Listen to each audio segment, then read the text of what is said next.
You're here with Nate28, and this is just another video.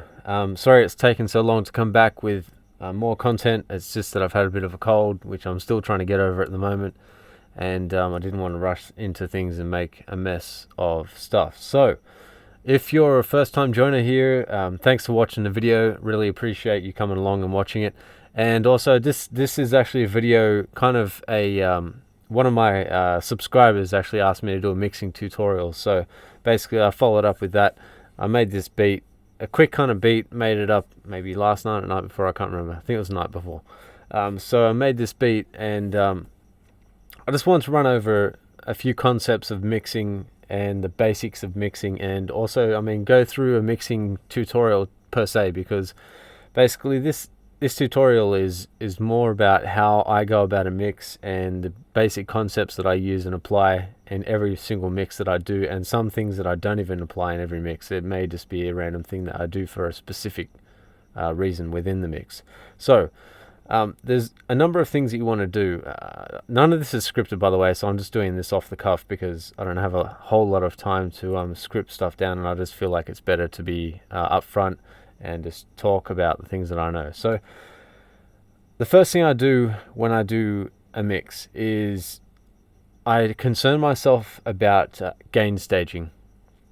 If anyone doesn't know what gain staging is basically setting your mix level on all of your tracks to a nominal level where they aren't clipping. So that's they're not clipping. Basically, if you set your tracks, because in the analog days, in analog gear, it has what they call floor noise, which is just electronic noise, and they used to try and get the sound a bit higher than that, so you couldn't hear the floor noise, which to a degree now people are trying to chase that noise because it gives that warmth and all sorts of stuff within the mix. But basically in the digital realm, there generally isn't floor noise, so you're pretty much using a clean signal, and you don't have a whole lot of resistance or noise that you have to fight to get your tracks to a certain level. So when you're setting a gain stage, you're more than likely you're setting that because you don't want your track to clip, especially when you're in digital realm. Clipping doesn't sound good. It may sound different in analog because you can drive capacitors and all sorts of stuff to make your track sound more warm, or give it that color, or whatever they want to use the word for. So the first thing is gain staging. So if I was going to demonstrate gain staging in this mix, just so you can see what I'm talking about, basically what I would show you is all of my tracks are here basically set out. I'll just make it all of them actually. So all of my tracks are here. Now let's chuck that in the bin, don't need that. Now with each track, pretty much what I did at the start here, and as you can see, there's a lot of gain plugins set up here. And the reason why I put those in is because some of the tracks that I put in, especially my drums, and by the way, all these tracks, I pretty much made this mix, or the basic instruments, well, that's cool, the basic instruments within Machine, and then I dropped them across using this audio drop process here, which if you're familiar with Machine, you'd know how that works, but otherwise, if you're not, that's how I did it. So I started with my tracks, and I brought them across at a certain level. Just to go back into Machine as well, I just want to show you in the mixer here, I basically have them all set evenly. This one is at -30, as if you can see that, it's at -30 right now. So that's where that track originally first played at. And then when you go to my drum mix here, I'll just go back into that. I've also set all of these at a lower level than ceiling level, basically because I wanted them to be lower, so when I dropped them into the mix they were already at a certain level, almost close to where I wanted them. But then with this gain plugin, what I did, not on that particular track, but on these ones, I reduced things down to -7. It doesn't have to be a certain number or there's no specific number, it's just I felt that -7, and as you can see, it's on a lot of the tracks here, basically, pretty much, except for that one. I think that's because, yeah, that's a snare, and it was already quite low, and I reduced that down by -2 anyway. So I didn't need to reduce that one that much. But on each track, as you can see, I've put this plugin in just so I could use it in the sake of needing to. like you can see, not on every single track it's been used, but on the ones that I felt like I needed to reduce, I did.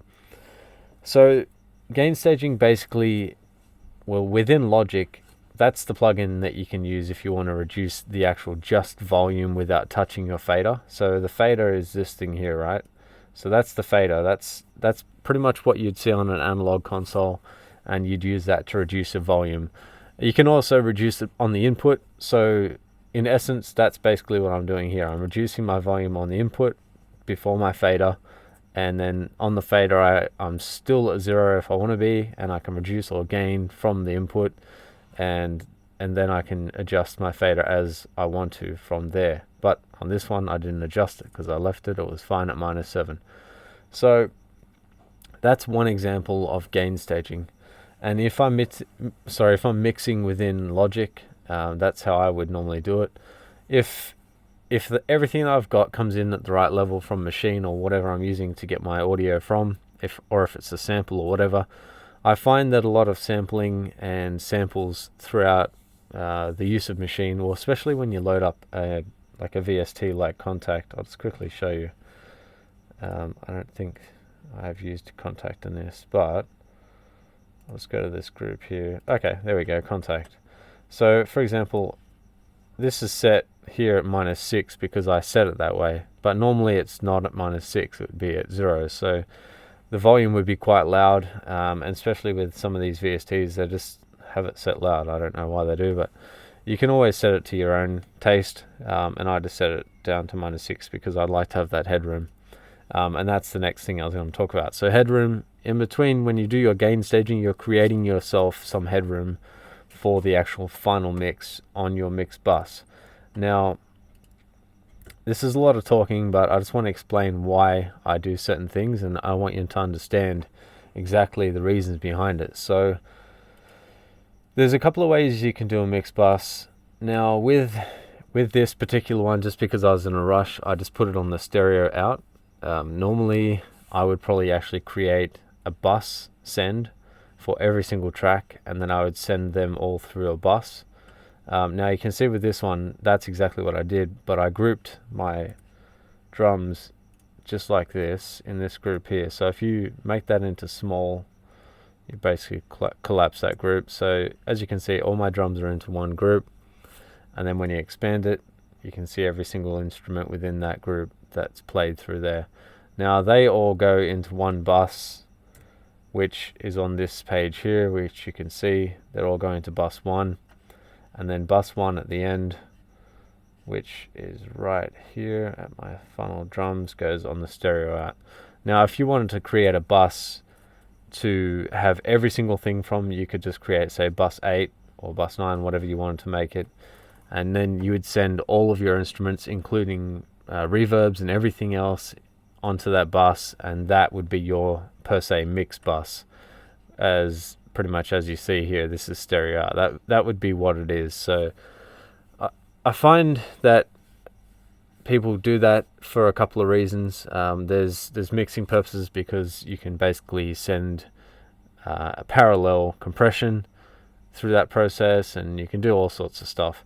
But that's getting more into the advanced kind of thing. So just for the basis of this video, I just put it all on the mix bus, which was the stereo out bus, and then there's the master fader here.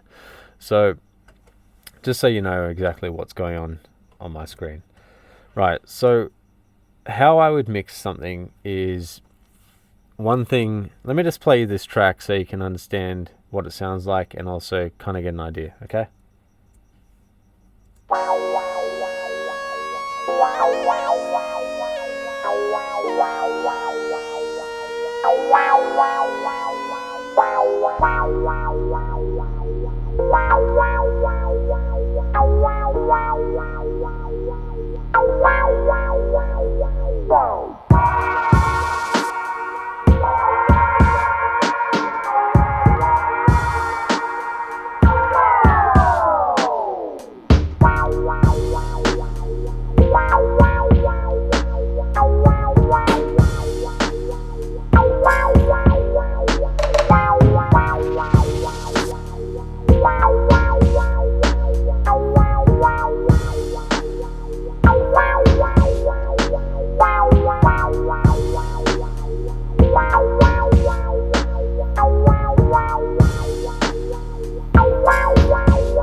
Okay, so that's a quick demo of the track. That's what it sounds like.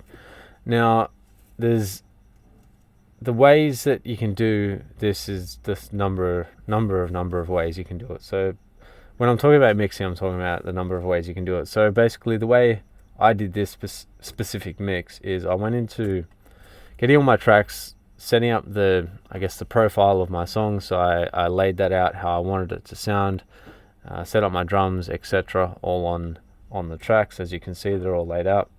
And then from there, there was a couple of things that I did besides the gain staging thing. That was kind of the first thing I did with gain staging. So I set up all the levels how I wanted them to be without touching the fader too much. And then when I found out how I wanted it to sound and the kind of levels, I just quickly take off these two limiters here. So as you can see, that's just one limiter and then the second limiter. There is a number of reasons why you use two, and I'll explain that in a minute, but that's more to do with mastering. The limiters on here just so you can hear the track and it's loud enough when it's on the video. But for mixing, you can use a limiter on your mix bus, as I mentioned before with the mix bus, etc. There are several people who use, well, I've heard people using limiters so they know what their tracks are going to sound like at the loudest peak, and they kind of mix into those limiters, and potentially some people even send them with that in mind on the track. They send the whole track as is to mastering that way. And there's going to be people that tell you that that's completely insane and that you should never put a limiter on the end of your mix bus, and if you do, you should take it off before mastering. There's no right or wrong answer to that, and I don't want to get into a debate whether or not there is, because it's not my idea, it's just the way I do things. So I don't always use a limiter on my mix bus, and on this mix I don't believe I actually did that.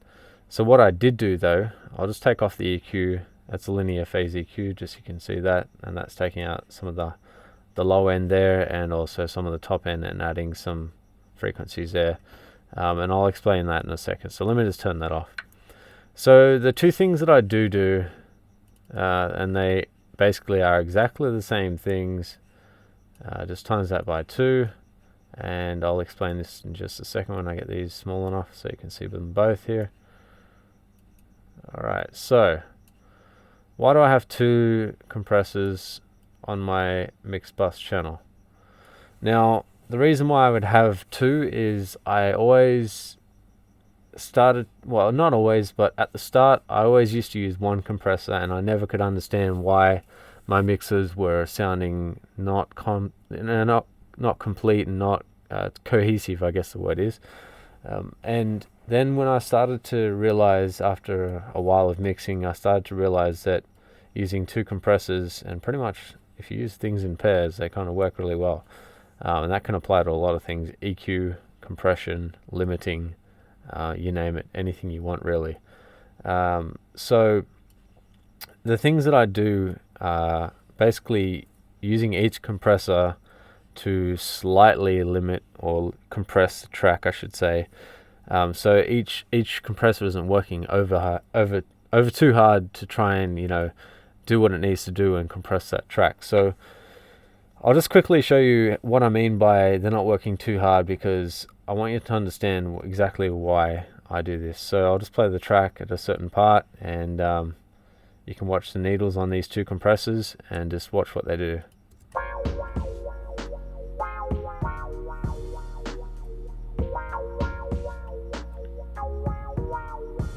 Okay, so as you can see, one needle here is moving quite a bit, and this needle is barely moving whatsoever. Now, what's the purpose behind this? So as you heard me say before, the compressor on the left here, now that's the first compressor, and that would be taking a lot of the peaks and almost acting like a limiter basically, but not so. And then, see, as you can see, it's the first one there. And then the second one that I load up, that's just finalizing the mix and making it cohesive and bringing everything completely together. Whereas the first one was, it's bringing the sounds together, but because there's a lot of low end in this track, it is affected by the low end mostly, and that's what's driving the mix. And there are several ways you can do this. Now, if you want to get into technical side of things, you can use a multi-band compressor, which I do sometimes, and you do have a stock one in Logic. Where is it? Oh, man, I'm blind. There it is. So this is what comes in Logic. It's a stock multi-band compressor which you can use in Logic, and actually I'll just make that just a little bit bigger, and here we go. Okay, so the purpose of a multi-band compressor, all it is pretty much 4 different compressors. Well, not 4 different compressors, one compressor, but it's divided into 4 different bands. Or it could be 3, it could be 2, it could be 1. That's basically what the other compressor is. It's one band, single band compressing, and this is multi-band. So you could pull your, say, your low ends here, and it's controlling a lot of the mix. You could compress that to a degree of however you wanted it to be, and so on and so forth, until you felt like it sounded cohesive. Now, I don't want to get too much into that because I just really want to stick to the basics of compression and using that in a mix. And I want to make it easy enough to understand that anyone who's watching this video can just grab these compressors that are in Logic and start using them today. Because, people go on about plugins and VSTs and all sorts of stuff that you can buy. But honestly, if you do your research and take the time to listen to these compressors and understand how they work, you can really get some good mixes out of Logic just with stock plugins. And as you can see, every single plugin I've used, the only single plugin that I haven't used that's a stock plugin right now is this vinyl, Isotope Vinyl, which gives you a vinyl kind of sound. And by the way, this is free if you go onto Isotope's website. Not making a plug here, I'm just saying everything I've used in this whole entire mix is all free if you have Logic Pro X. And basically, the reason why I stuck with stock plugins is because I want to show that within Logic or your DAW of choice, you would have stock plugins, and I'm quite sure that most of them would achieve the mix that you need to get without ever buying a VST plugin, or sorry, not a VST, but just a plugin in general to do your mix. Because people go on about how this and that and the other plugin works and you can't live without it, but you can live without them for sure. I thought you couldn't for years, but I've started to learn that you can. So anyway, I've got UAD, by the way. So as you can see, I've got a UAD batch of plugins, and I don't, in this whole entire mix, I never touched them, and I was quite happy with the way the compression was working and everything else. So, okay, this mix, now what have I done throughout the different parts of the mix, and why did I do them? That's what I want to explain. So okay, this is to start with a channel EQ which I've used on an instrument within the track. Now I'll just play that instrument and I'll show you what it sounds like on its own. I'll solo that and then you can hear it for yourself.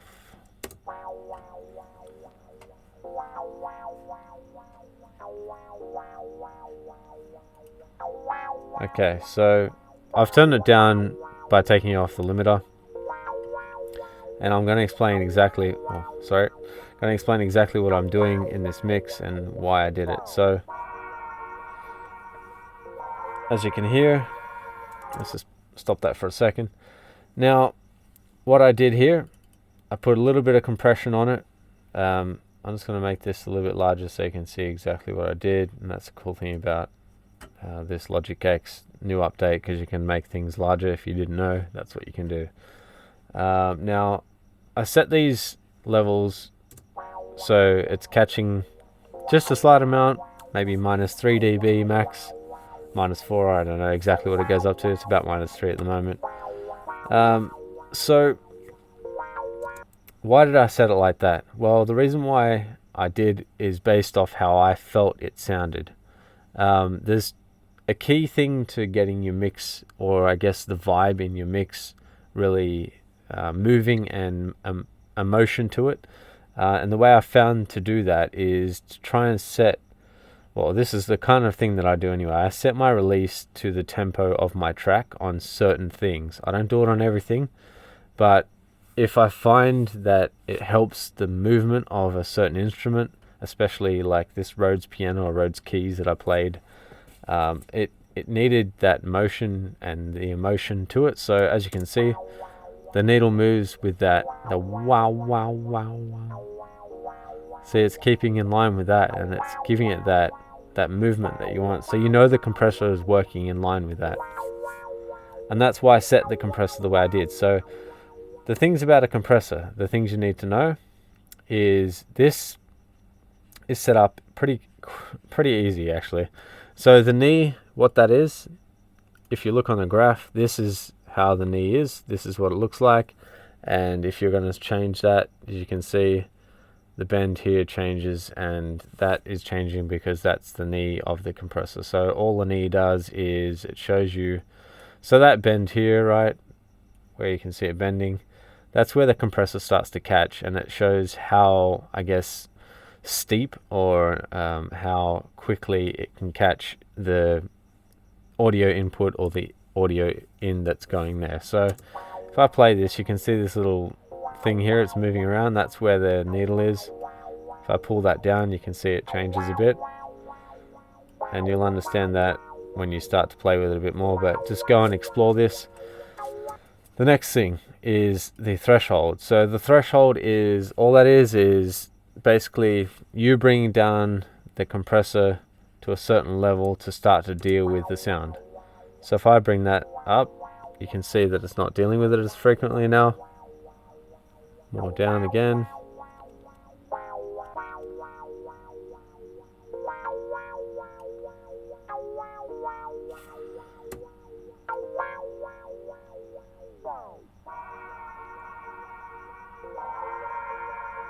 Okay, so I don't know if you could hear that. Maybe I was talking over it too much, but I'm trying to just make this quick. That's why I'm talking so much. So basically the threshold, it just brings your sound, it pretty much brings your sound together, and the way that works, it's just basically lowering your the threshold, you know, where the sound meets your, I guess if you were to look at it like a certain way, you could think this is a ceiling, you're bringing the ceiling down to meet your head level, and then you're pretty much, the music is going to that ceiling, and that's where that compressor starts to work when it hits that ceiling. So you're creating a what they call in the compression world is a threshold. You're creating that so the music hits that, and that's when that starts to act as the compressor. So the next thing is the attack. Sorry, not attack, the ratio, sorry. I'll get to the attack in a minute. The ratio is basically the amount of compression once the compressor reaches that threshold. And I set this to quite low, 1.4, because that's all I needed to make it sound good and together and cohesive. If you go too much, it sounds too squashed. If you go too little, it doesn't sound like it's cohesive enough. So 1.4 worked really well. And also I'll explain that on the bus in a minute, but this is what I use for that one. So basically for the makeup gain, I reduced -1. I set this to an auto gain, but it's actually at -12, so it doesn't really gain a whole lot of level. And I'll just play that and I'll show you how.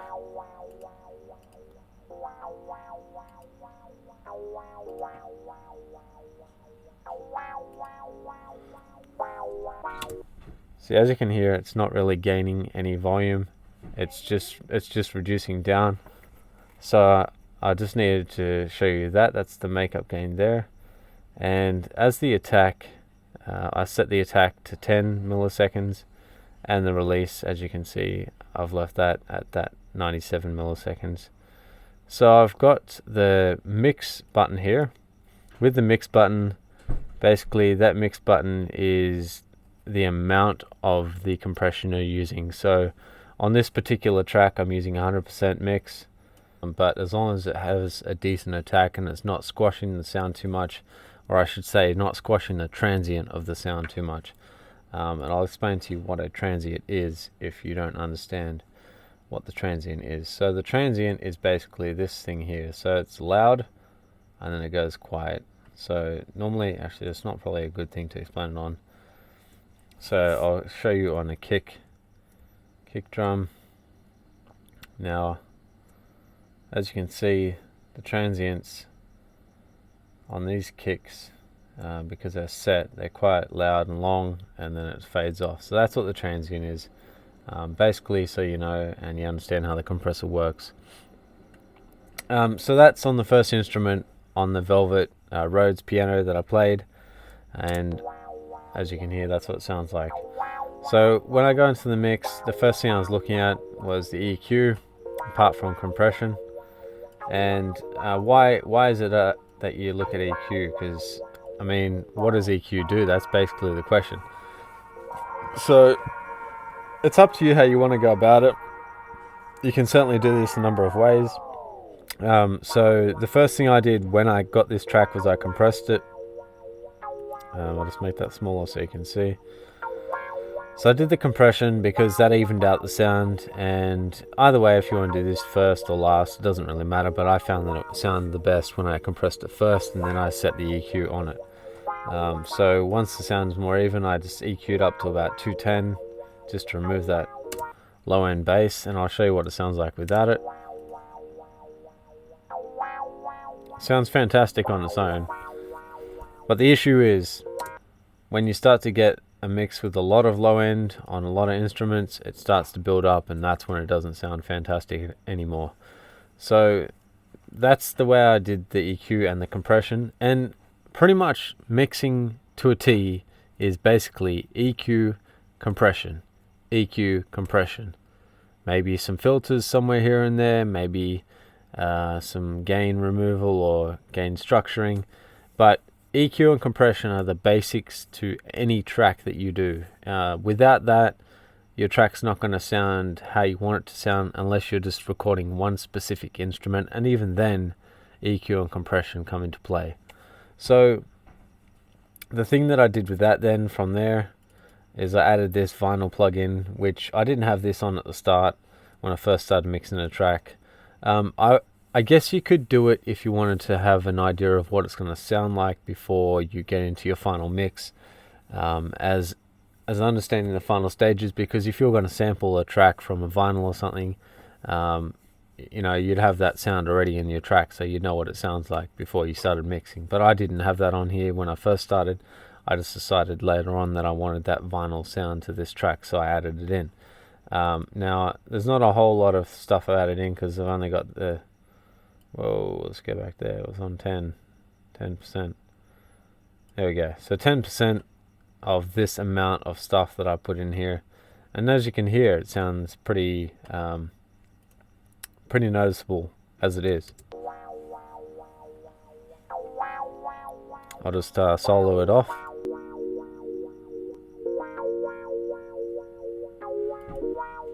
Now, the vinyl removes a lot of the low end out of that particular track because it's set to a certain age on this vinyl record where apparently there wasn't a lot of low end anyway. So that's why it does that job of removing it.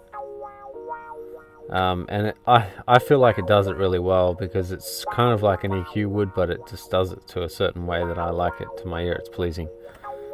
So that's that part of the track, and as you can see, the maximum level is about -15 on this specific track. I wish I could make this, actually maybe just bring this into a separate window and minimize this. So normally I'd have this split onto different screens, but at the moment I can't because I'm using a UAD plugin, audio interface, Apollo audio interface, and it won't let me do that because I've only got one Thunderbolt port. But anyway, enough of that. So the next thing, let's get to the drums and see what I did with the drums. So as you saw before, I mixed them all into one bus. They're going to this bus, and I've got 2 compressors on this bus and an EQ and another vinyl plugin with basically nothing happening on that, just the different age added to that.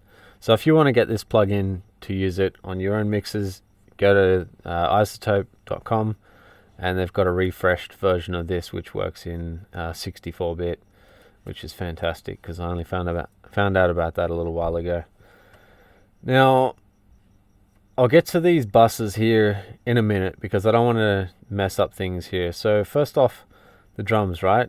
I'll just take these compressors off, take the EQ off, take the vinyl off, and I'll just play the drums just on their own. I'll solo them, and I'll let you hear what they sound like.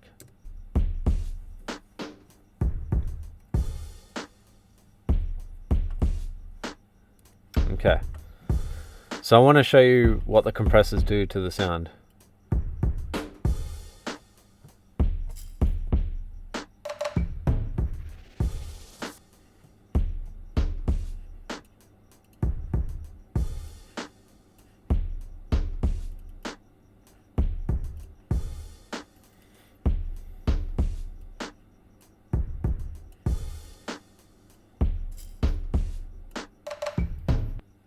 Okay, so what's happening here?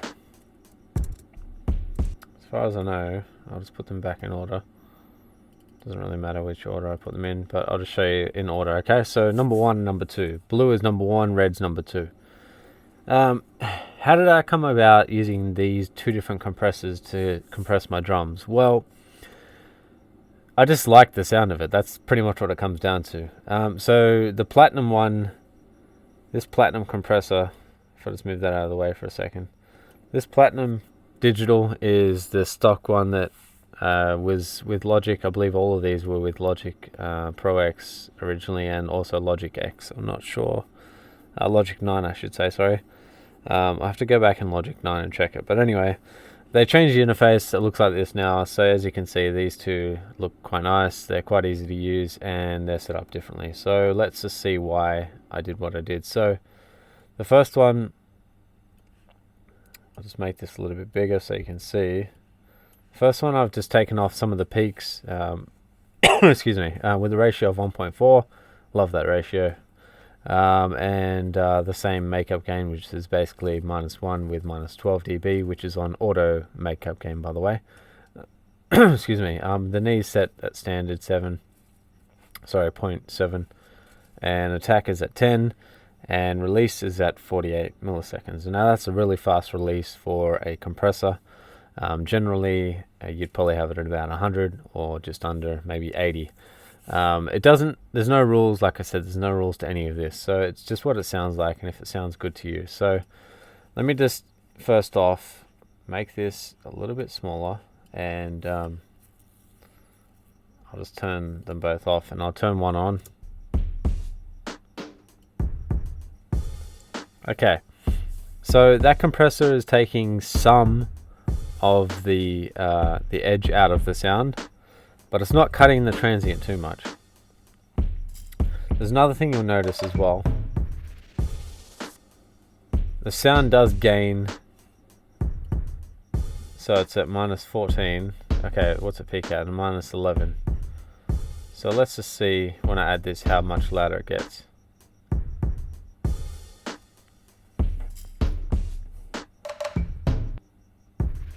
Okay, so the peak is at -9 when it hits that last Congo kind of thing. Just want to see if that does the same thing.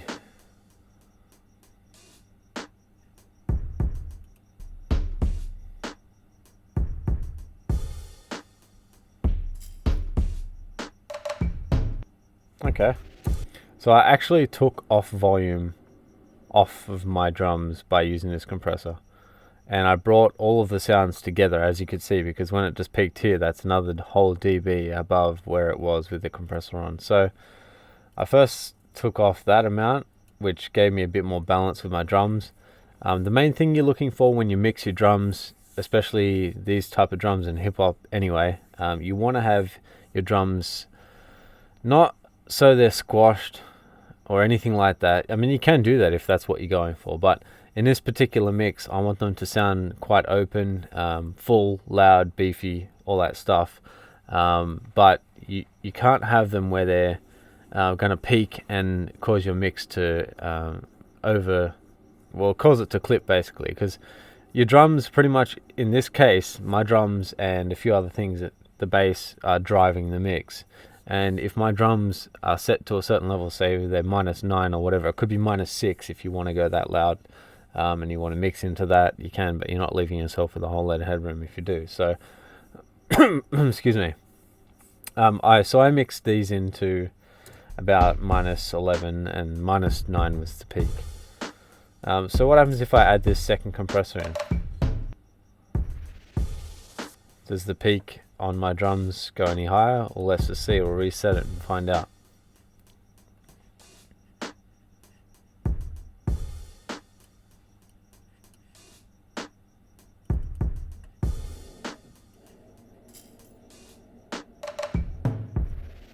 Okay, so what's the peak at? -12 now. That's where it peaked at, right?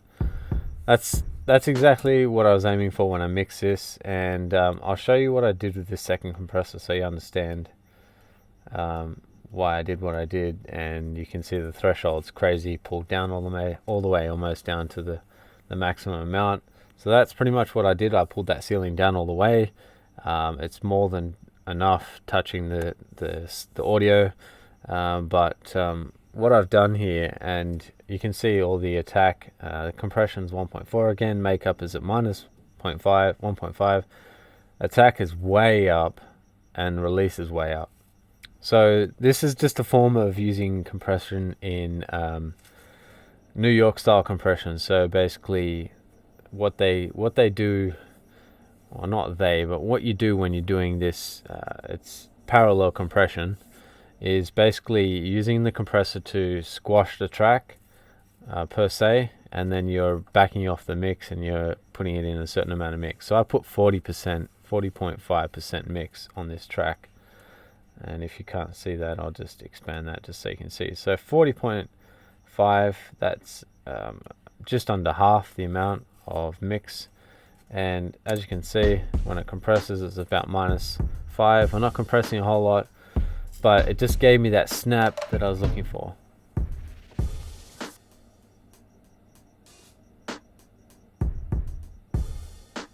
Okay, so you can hear that, and that's exactly why I used it. Now with this EQ, what did I do? I removed a bit of the high end and some of the low end just to clear up the mix a bit. Nothing special there. And then I added this plugin as the vinyl plugin, and you can hear I took out a bit of the low end again because I'm using this 1980s kind of vinyl. Well, it's supposed to emulate that, so I'm using that, and there's not as much bass in the 80s as there is now. Funny that. But anyway, so you can hear the difference.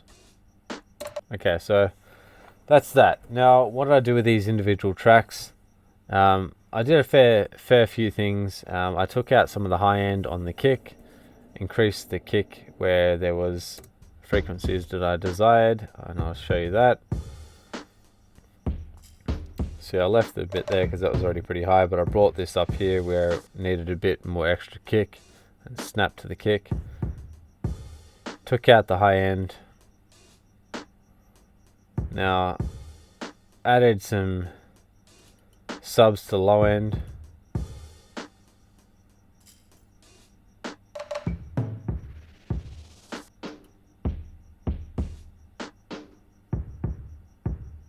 Doesn't need it, but I just felt like it. I wanted it in there, and then I put an exciter on there, which is all these are stock plugins within Logic X. That is in utilities. No, sorry, it's in Specialized Exciter. I've sort of set up my stuff how I wanted it, so this is not exactly how you'll see it when you load your stuff in there, but if you just look through your list of plugins, you'll find it. Now this is also in there. That's in the Specialities folder, I guess, as well. I think Specialized. Yep, it's in there. So that's the thing I did with the kick. Now what did I do with this other kick? Similar kind of stuff. Removed the top end, removed a bit of the bottom, gave it a bit of top mid range stuff, and a bit of low end ish at about 200. Nothing special there, and you'll soon see there's a bit of a pattern with certain things that I do, but the kicks pretty much didn't need a whole lot of the top end, so I removed the parts I didn't need because I wanted to clear up some other space in the mix. And when you hear people say that, when they say other space in the mix, what they're talking about is basically just creating room for frequencies to exist or reside. With this mix, I wanted to have things sit in the right place. As you can see now, that's the snare. Sorry, I'll just make that big again. This is the snare EQ. And I took out some of the low end because I didn't need it. By the way, a lot of this stuff, when I first drop in the wave files, I leave stuff like that until right when I decide how other things are starting to mess with the low end of my mix, and then I'll start to remove them as needed. So I added some high end here, well, mid highs, about the 1K range. Took out real top end stuff because that's just not necessary, and it kind of hurts your ears anyway. And I added a bit of that 250 which gives it more that low mid-range stuff. So let me just show you with and without. Let's just solo that, and I'll just unsolo that.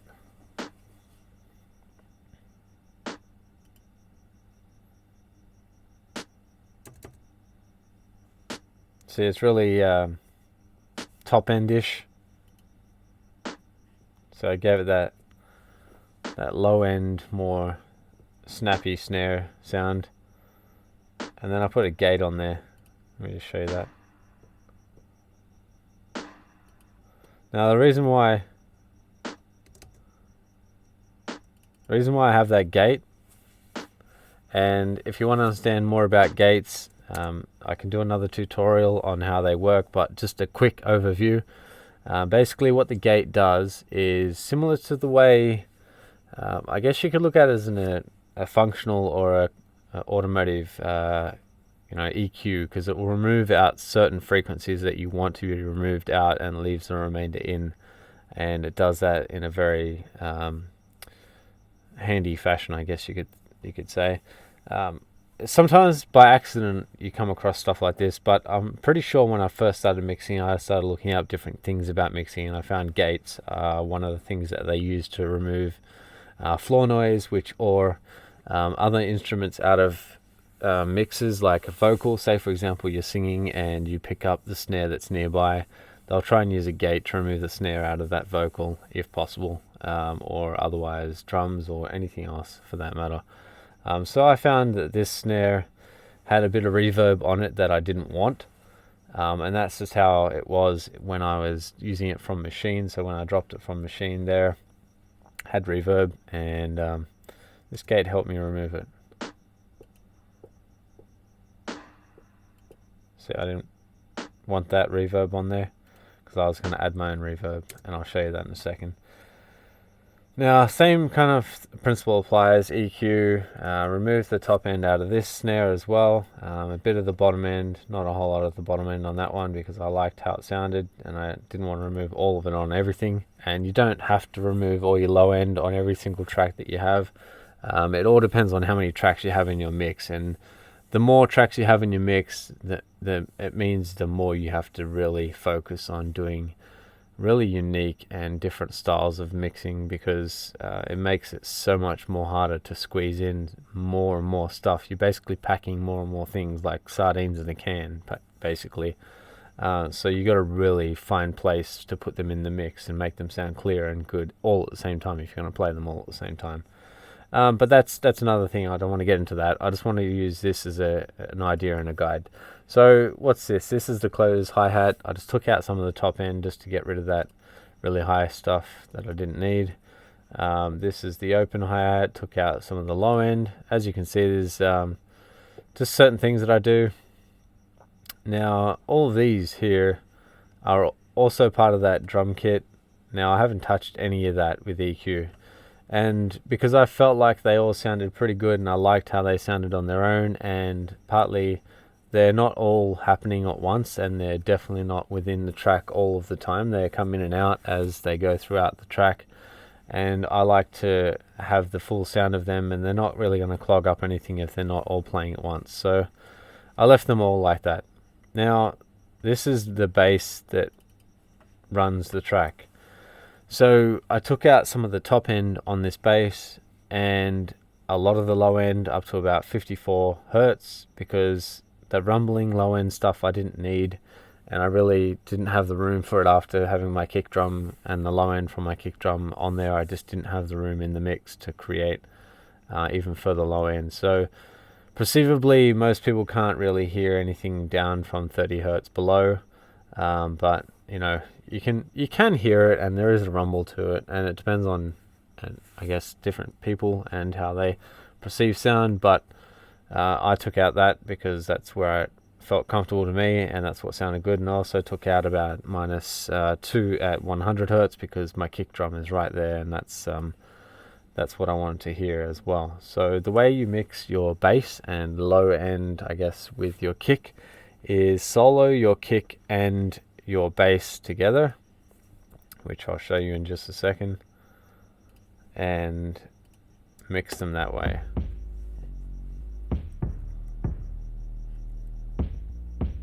Let me just make this louder so you can hear it.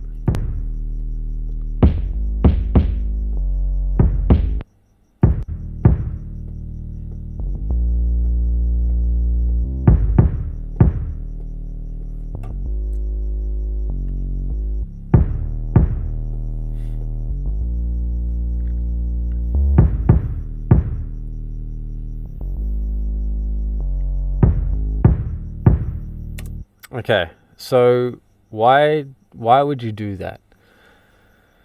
There's a thing that I found out with mixing your low end that is pretty much key to making your song sound good.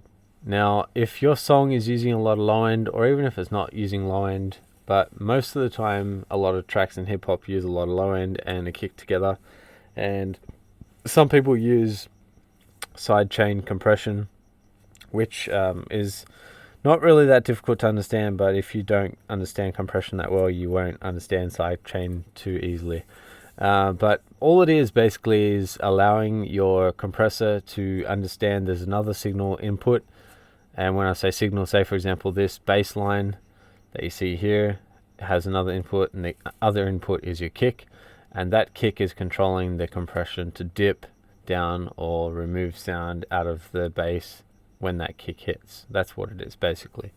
So I didn't use that in this. What I did was I EQ'd my kick and I increased it at the amount. I'll just quickly show you actually on my bass, because that's where I really took out. So 100 hertz there, took out -2, and that's exactly where my kick was sitting. So that just sat in there real well, and it kind of mashed together, and it sounded just how I wanted it to. Now, the other thing is this instrument here, it's kind of like a 70s or an 80s, I think it's a 70s style, kind of like that, you know, the Dr. Dre kind of thing going on. So at the start of the track, as you can hear,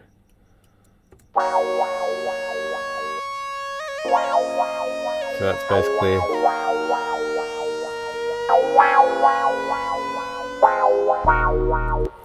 now how I got it to sound the way I did, automation. If you just hit A on your keyboard like that, it will bring up the automation lanes, and you can just modulate that however you want. So you can choose what you want to automate. This is volume, for example. Now it just reduces the volume of that track till it gets to there, and I've just left the second one there, second part of the volume, not volume, the wave file, because I wanted it to reduce but into this thing here. So I wanted it to sound like it basically in line with this track here. So it's all smooth and lines up.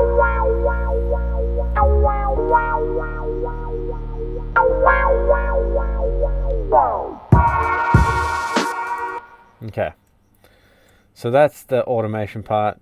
Just a quick little tip there. Use automation a lot if you want to mix things as well, because as you can see here, I used automation. I don't even know if that was meant to happen, but it did. Anyway, I'll have a look at that later.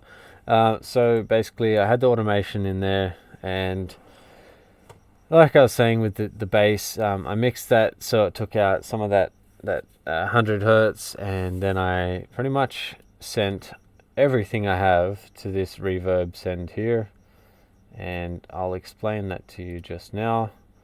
So on this reverb send, as you can see, I got some sent here, I got some sent here. Individual tracks aren't there because I used my bus, and I sent the whole entire thing straight to my reverb send. Now the organ I didn't send any, and I didn't really think I needed it. This track haven't sent any because it's bass, and I didn't want to put reverb on the full bass there. I've already got it on my kick. And on this 70s thing I sent it, and yeah, that's pretty much it. So also the trumpets, or yeah, the brass that I had. So what have I got going on with here? Now this is just a stock plugin again in Logic. It's a really great reverb that I found. It works really well on everything, like vocals, everything, if you want to use it. So I'll just expand it again just because I made it small, so you can see exactly how I did stuff in here. Now I took the reverb time right down to 1.15 seconds, because the reverb time, I didn't want it to extend and sound funny or weird inside my mix. So you've got some dry, not a whole lot, but then all wet. And the pre-delay is 10 milliseconds, which I believe was standard for this setting. And it's not standard for any setting, you just can use whatever you want, but that just gave me a good sound of reverb. The room's shape is number 7, which is that shape there. Stereo bass, which is all set. I think that was standard when I opened this up. And the room size, I believe that's the same. Never touched that. Well, I didn't touch that. I didn't say never touch it, but I didn't. The spread and all these, they're all the same. I haven't touched those. I left all of these. All I touched was the actual reverb time and the mix, the wet. I put that all the way up to wet, and I left some dry signal in there as well. Now, on that side of things, I took out with EQ some of this stuff here because I didn't need all that. And you can definitely EQ before or after your reverb, but I just did it after because that's how I wanted it to sound. I didn't want any of the additional stuff in there. And then I compressed my reverb, and I'll just play the reverb on its own just so you can hear the reverb compressed on its own.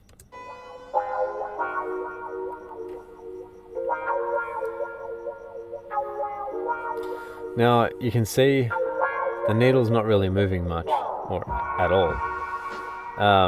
This is acting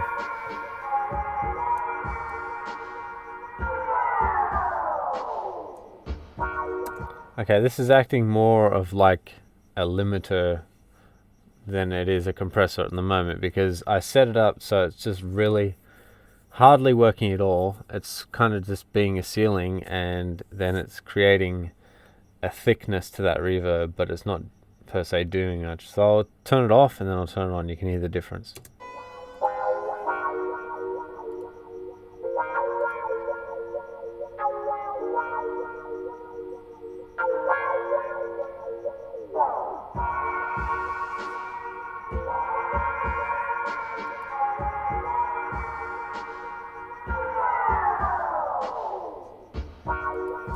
Listen to the kick.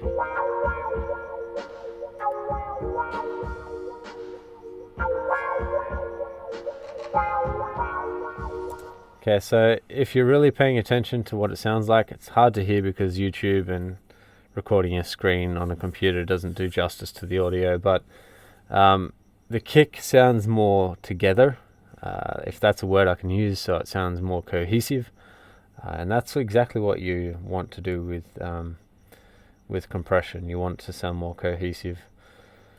So getting back to the mix bus. So why did I send this to Reverb? Why did I send a lot of these tracks to Reverb? Because I wanted to create a space inside the mix where it didn't just sound like a mono mix. So let me just play this track without reverb.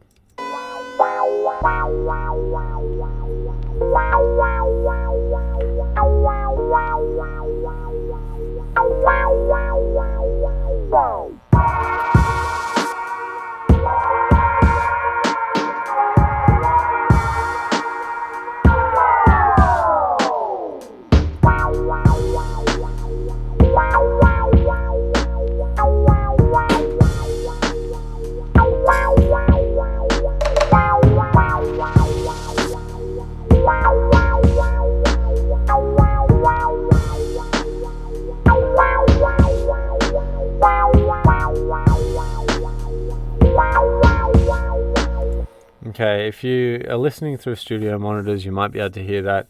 Even if you're listening through headphones, you probably can hear it. So what's happening there is not a whole lot, really. It's just adding a bit of fullness to the mix, and it's bringing in some of the ambience and I guess creating a width as well to the mix, because it sounds a little bit more mono when you're not using the reverb.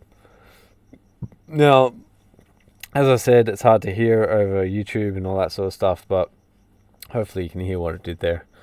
Now, as a whole, getting back to this final EQ that I did, this is just a quick EQ, and I just added some of that low end there and took out the final bit of really low stuff and some really high end stuff, and added some high end there, high end here, and that was my EQ. Now, why did I choose to add when most people, well, not most people, some people just use EQ on the mix bus to reduce and you can certainly do that, and there's nothing wrong with that. If per se that you remove stuff out of parts of your tracks here and you want to add it back in as a whole mix to make it sound more full, that's what I would do. That's what I did in this specific mix. I just added it in on the mix bus part of it, so I could bring all of the sounds together, and the things that I didn't like individually, I removed them out on each track individually, as you can see for an example here. So I hope that this video helps you understand the concepts of mixing. As a basic video, it's not comprehensive by all means, but it does give you more of an idea on why you do certain things. Now, there's one crucial thing, a tip that I didn't give away at the start, and I'll give it to you now, and I might put it in at the start as well, but I always mix in mono.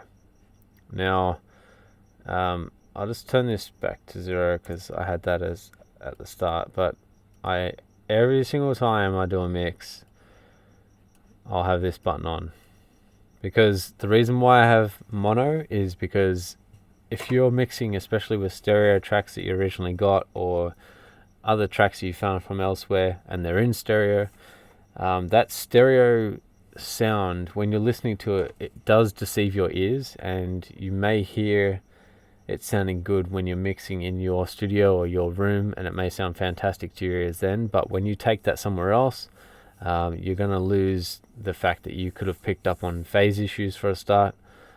Phase is one thing where two signals interfere with each other, creating a phase issue or phase cancellation. That's another whole tutorial basically, but phase cancellation can create disaster in your mix, and it also can create funny kind of issues with your low end and stuff like that, especially when you have a subwoofer and all that sort of stuff. So especially when you're mixing in mono, this is the best key trick to hacking anything that will wreck your mix when it comes down to releasing it from mono, especially when you're starting out. If you can really adapt to just listening to your mix in mono and understanding what it should sound like in mono versus stereo, then it will make the process a lot easier, because I know for a fact when I first started mixing and I was mixing a lot of my tracks in stereo, I was always wondering why they didn't sound good when I brought them elsewhere, and that's because I wasn't doing this little cheat or hack thing. I wasn't mixing in mono, and when I started mixing in mono, it felt so weird because I was so used to hearing things in stereo that when it was in mono I was like, why can't I hear this and why can't I hear that? But if you train your ears over time, you'll start to hear things, and it sounds absolutely amazing because you can even hear reverb in mono. It doesn't sound big and wide like it does when you have it in stereo, but you can actually hear how the reverb is affecting your track when you put it on certain things.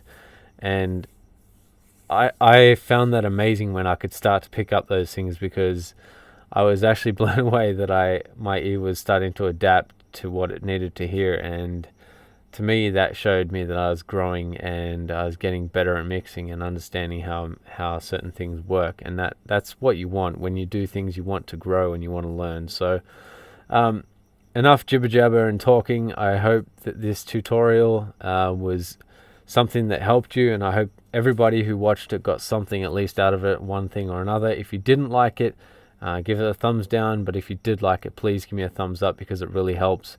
And also please subscribe to my channel because that also helps me, and it's the reason why I keep doing these videos, because I really want to help other people in learning the things that I've learned in time. So thanks a lot. I hope that you enjoy this, and peace.